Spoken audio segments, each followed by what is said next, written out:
ثم قست قلوبكم من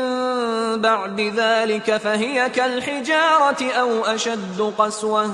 وإن من الحجارة لما يتفجر منه الأنهار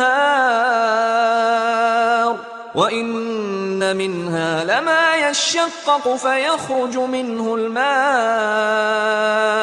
وَإِنَّ مِنْهَا لَمَا يَهْبِطُ مِنْ خَشْيَةِ اللَّهِ وَمَا اللَّهُ بِغَافِلٍ عَمَّا تَعْمَلُونَ۔ پھر اس کے بعد تمہارے دن سخت ہو گئے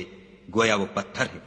یا ان سے بھی زیادہ سخت، اور پتھر تو بعضے ایسے ہوتے ہیں کہ ان میں سے چشمے پھوٹ نکلتے ہیں، اور بعضے ایسے ہوتے ہیں کہ پھٹ جاتے ہیں اور ان میں سے پانی نکلنے لگتا ہے، اور بعضے ایسے ہوتے ہیں کہ خدا کے خوف سے گر پڑتے ہیں، اور خدا تمہارے عملوں سے بے خبر نہیں۔